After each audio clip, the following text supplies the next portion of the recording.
So julle, 24 uur is verby.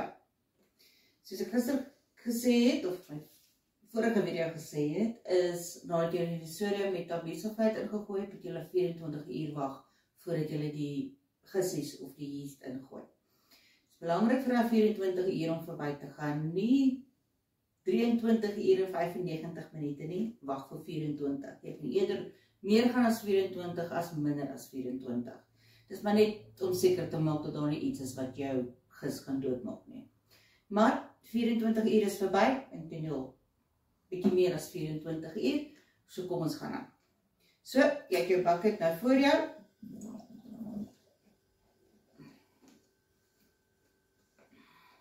Dan maak jy oop.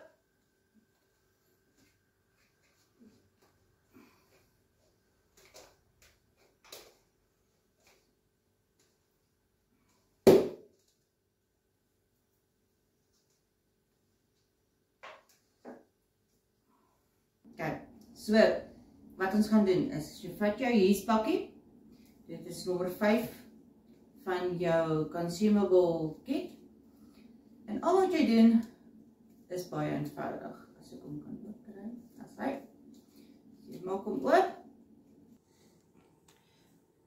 en jy gooi die yeast net so boor.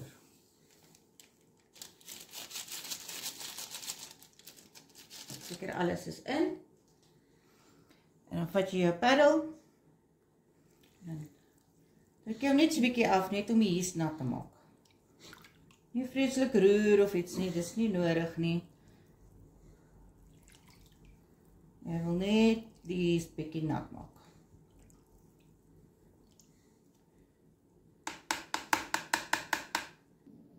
En dis dit. So eenvoudig soos dit. En dan kan jy hom toemaak.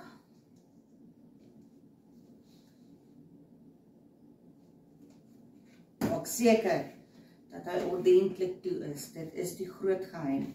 En die oomblik as hy nie ordentlik, sien julle hoe begin ek al babbel. En nee, ek check nie, dis maar net bietjie van die druk wat opgebou het.